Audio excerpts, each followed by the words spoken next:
Good morning बच्चों।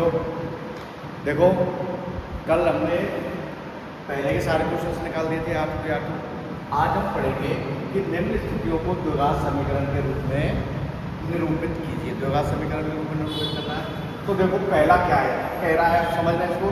एक आयताकार भूखंड का क्षेत्रफल, एक आयताकार भूखंड है कोई, ठीक है। ये क्या है? आयताकार भूखंड। ये क्या बेटा? आयताकार क्या है? भूखंड। इसका जो क्षेत्रफल दे रखा है आयताकार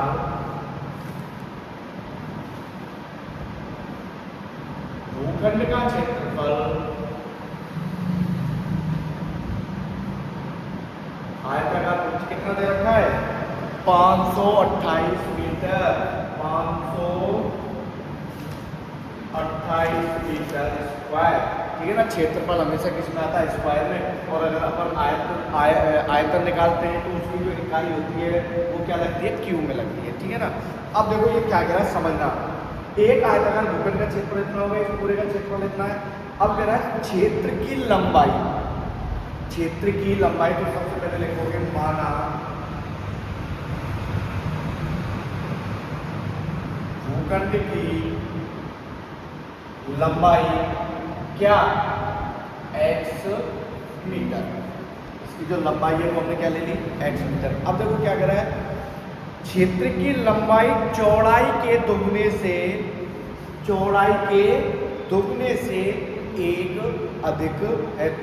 तो हमें क्या निकालना है? भूखंड की। देखो अब इस चीज को समझो, जो भूखंड की लंबाई है ना वो इसकी चौड़ाई के दुगने से, भूखंड की लंबाई चौड़ाई के दुगने से एक अधिक है।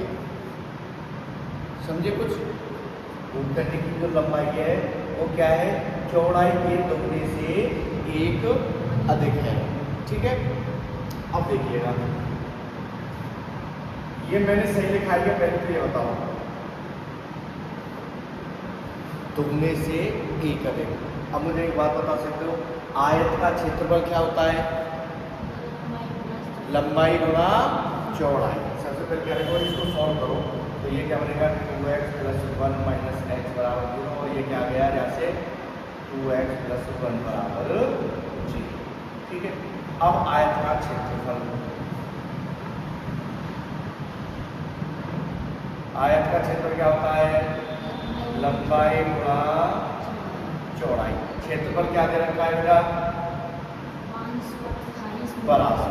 लंबाई क्या थी? x। चौड़ाई क्या है? 2x + 1। अब देखिएगा 528 बराबर x का अंदर मल्टीप्लाई करोगे 2x² + x। इसको इधर ले जाओ तो ये क्या आएगा? 2x² + x - 528 बराबर 0।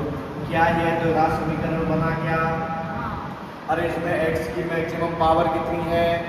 2, ठीक है ना। तो ये क्या हो गया? द्विघात समीकरण हो गया। और ये कह रहा है कि द्विघात समीकरण के रूप में ही व्यक्त कीजिए। अब ये क्या निकलवा रहा है? इसकी लंबाई में चौड़ाई निकलवा रहा है। तो पहले देखिएगा, इसको नोट कीजिएगा, यहाँ तक नोट कर। ये आ गया प्रश्न। ये कह रहा है कि निम्न स्थिति में द्विघात समीकरण के रूप में निरूपित कीजिए। हमारा द्विघात समीकरण आ गया, क्या गया? 2x² + x - 528 बराबर 0। अगर इसका हमें लंबाई चौड़ाई निकालनी है तो कैसे करोगे भैया? सबसे पहले देखिएगा श्रीधर आचार्य की, श्रीधर आचार्य फॉर्मूला क्या था आपके पास? श्रीधर आचार्य का फॉर्मूला क्या था बेटा? Very good. माइनस के b + -√b² - 4ac/2।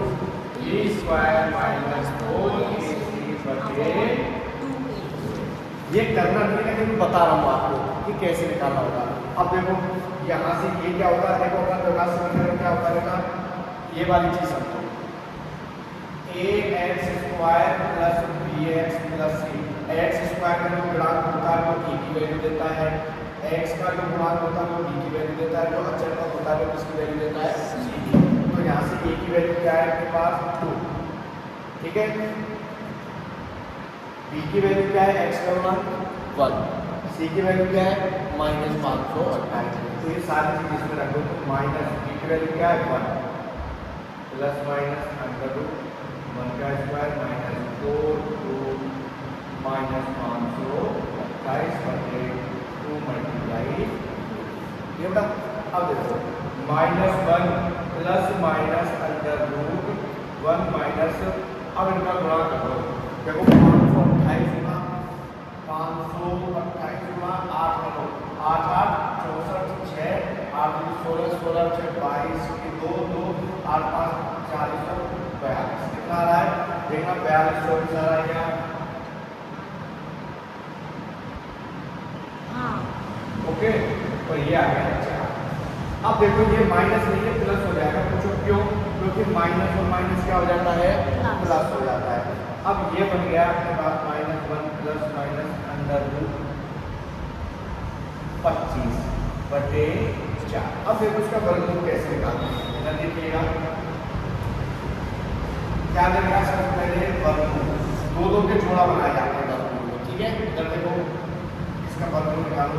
अब ऐसी संख्या का वर्गमूल को या तो बराबर आए या इससे छोटा है, तो 6 6 गुणा करोगे तो 36 और 7 गुणा 7 करोगे तो 49, तो ज़्यादा हो जाएगा।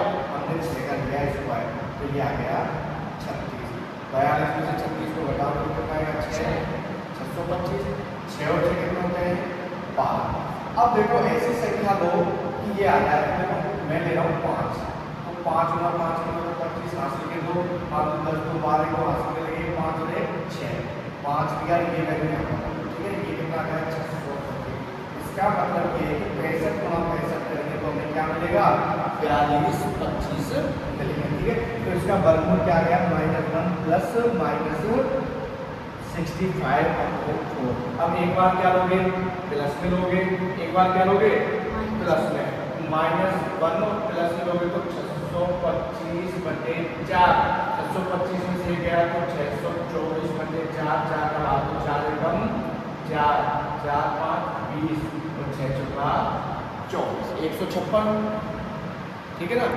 अब देखो एक बार प्लस लिया, अब माइनस करो, -1 -625/4।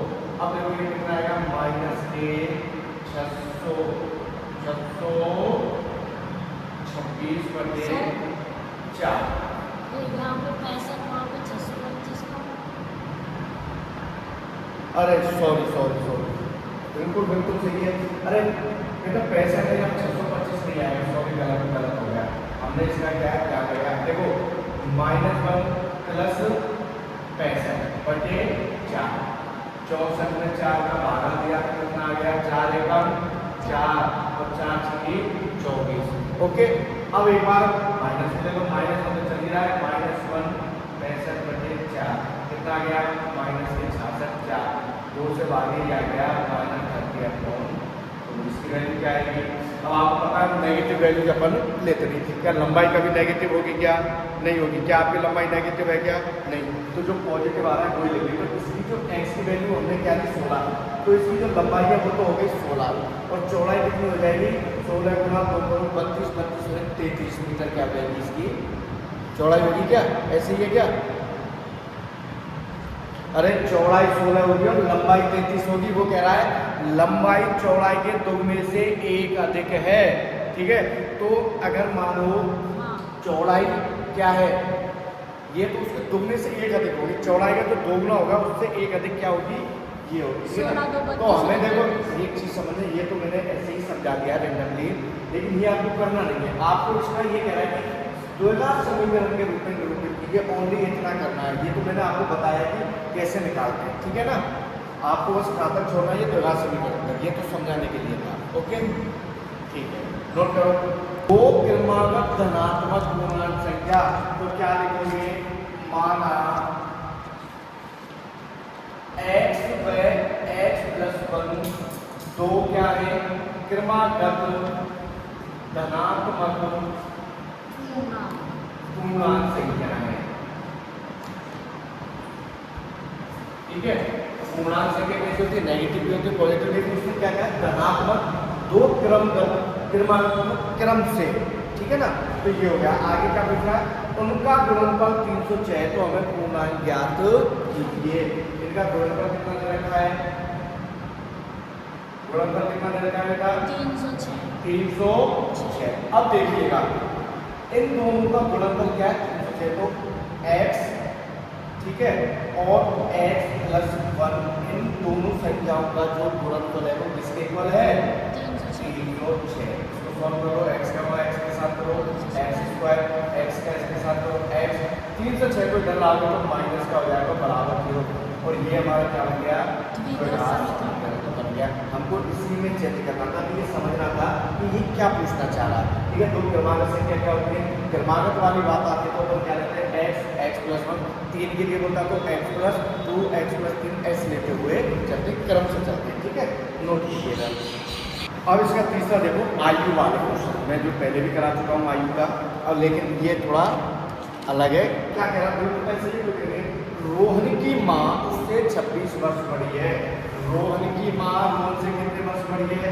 26। तो क्या लिखोगे? माना रोहन की वर्तमान आयु क्या है? क्या है? x। रोहन की माँ उससे कितने वर्ष बड़ी है? 26। तो माँ की आयु क्या हो जाएगी? 26 वर्ष। माँ की आयु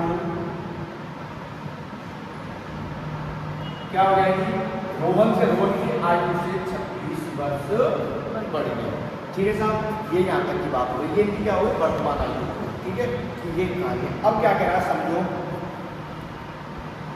इधर गया ये रहा, उनकी आयु का गुणनफल, उनकी आयु का गुणनफल अब से 3 वर्ष पश्चात, क्या पूछा है? पश्चात, और जैसे ही पश्चात आता है तो आयु में वो जुड़ जाती है।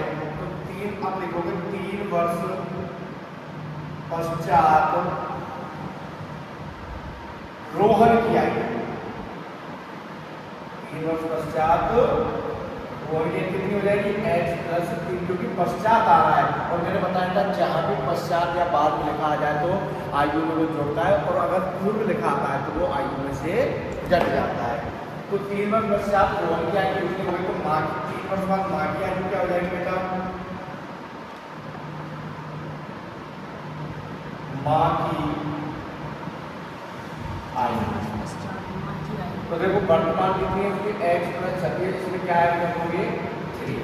अब ये कह रहा है कि इतने वर्ष के पश्चात उनकी आयु का गुणनफल किसके बराबर है? 360।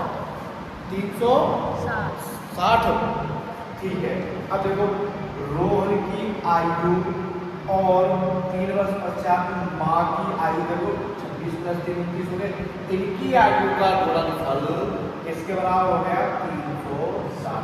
एक बार फिर से समझो, मान रोहन की आयु की x, तो माँ की आयु क्या है? इससे 26 वर्ष बड़ी है, तो x प्लस 26। अब कह रहा है 3 वर्ष पश्चात रोहन की आयु इतनी हो गई, और 3 वर्ष पश्चात माँ की आयु इतनी हो गई। इन दोनों आयु का जो गुणनफल है वो किसके बराबर है? 360 के। ठीक है बेटा, तो इनकी आयु का हमने गुणा ले लिया, गुणनफल का मतलब है गुणा। अब इसको सॉल्व करो, x का x के साथ करोगे तो x square, very good, x का 29 से करोगे तो 29x, प्लस 3 का x के साथ करोगे तो 3x, और इसका इसके साथ करोगे तो 9 की 27 के साथ हाथ से करो, कितना गया? 87।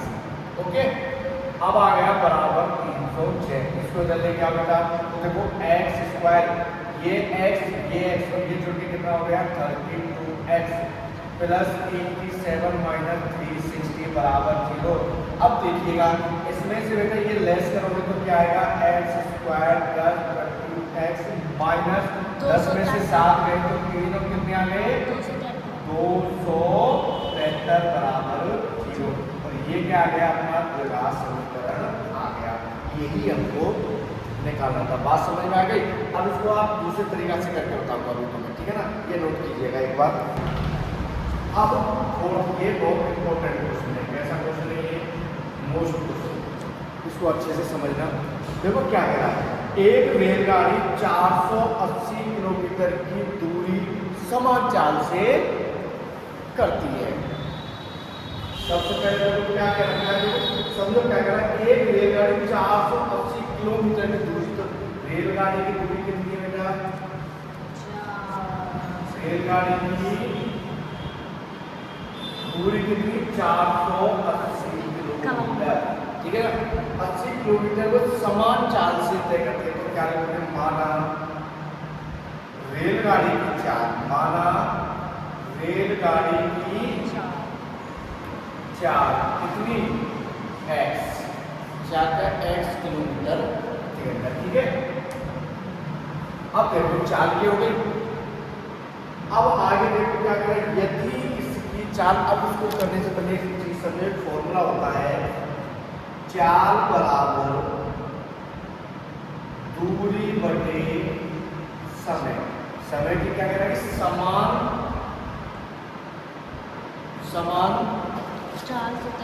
चाल से तय करना है। तो देखो ये फॉर्मूला हो गया चाल जो होती है वो स्पीड है, ये क्या मानी हमने इसकी, x।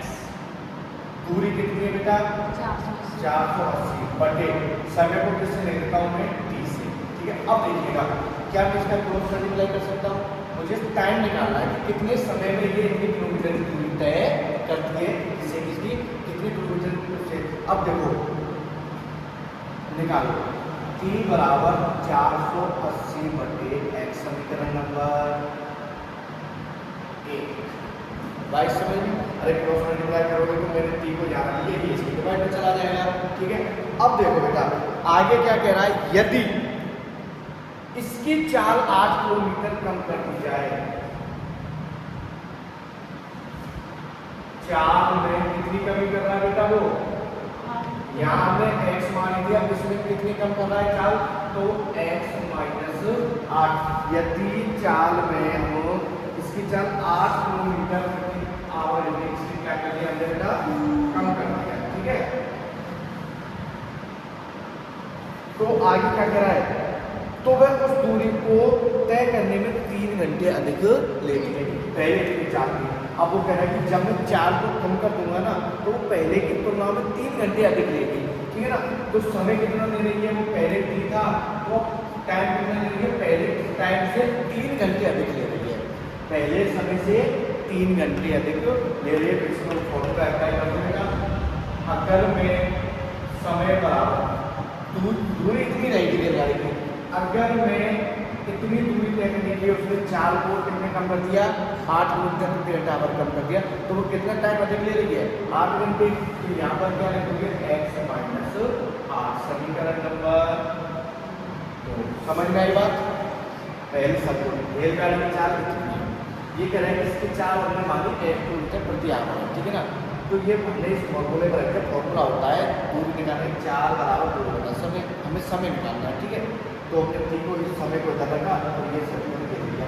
ये कह रहा है कि अब इतनी ही दूरी को तय करने में अगर मैं चाल को 8 किलोमीटर प्रति घंटे कम कर देता हूँ, तो पहले की तुलना में 3 घंटे अधिक लेती है। पहले 3 टाइम में दूरी तय कर दी, अब उससे 3 अधिक ले रही, क्योंकि चाल पहले तो आप तेज तेज चल भाग रन दौड़ रहे हो, फिर आप धीरे धीरे चलना स्टार्ट कर दोगे तो टाइम तो लगेगा ही लगेगा। ठीक है, तो ये हो गया। अब t का मान समीकरण 2 से यहाँ का रख दो, t की वैल्यू रख सकता हूँ यहाँ से, तो यहाँ से मैंने रखा। तो देखो समीकरण 1 से, देखो समीकरण 1 से t का मान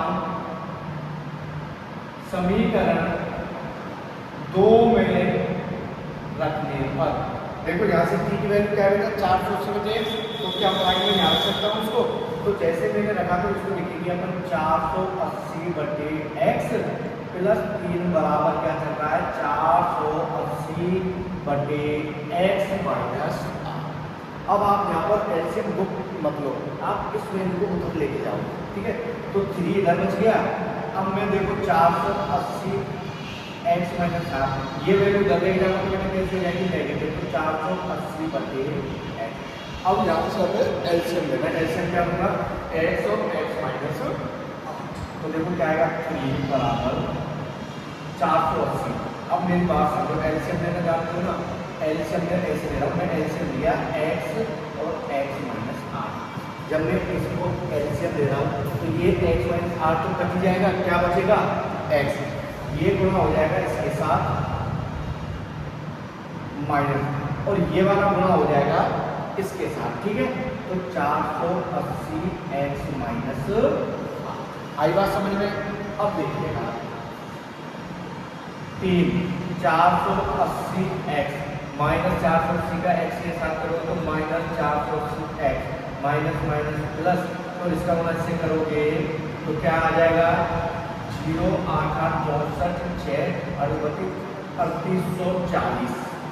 और इसमें क्या चल रहा है बेटा, डिवाइड में क्या चल रहा है x माइनस आर। अब देखो मैं इधर यूज कर रहा हूँ, ठीक है, क्रॉस मल्टीप्लाई कर लो बेटा। अब देखो यहाँ से ये तो कट गया, ये माइनस का है, ये प्लस का है, इसका इसके साथ क्रॉस मल्टीप्लाई किया तो ये क्या बन जाएगा 3x, क्या बनेगा 3x x माइनस 8, इधर क्या हो गया बेटा 3840, इसका मतलब मल्टीप्लाई कर दो 3x स्क्वायर माइनस 24x, इसको भी इधर आपके माइनस के 3840 बराबर है। अब देखो जो ये x स्क्वायर है ना, ये अकेला होना चाहिए, ये अकेला पसंद करता है, तो क्या करो एलसीएम दे लो, 3 एलसीएम दिया बेटा तो क्या आ गया x स्क्वायर, 3 का भागा इसमें गया तो 8x, और इसमें इसका भागा दिया तो देखो 3 एकम 3 3 2 6 3 8 24 0 बराबर 0। इसको इधर में जोड़ोगे तो 0 में 3 का भाग दोगे तो क्या आएगा, अरे 0 में 3 का भाग दोगे तो 0, और ये क्या आ गया हमारा द्विघात समीकरण आ गया। ये क्वेश्चन इसलिए बहुत इंपॉर्टेंट था, ठीक है ना, था कुछ नहीं लेकिन समझने का खेल है, नहीं समझ में आए एक बार इसे देखिएगा फिर मैं समझाता हूँ एक बार और।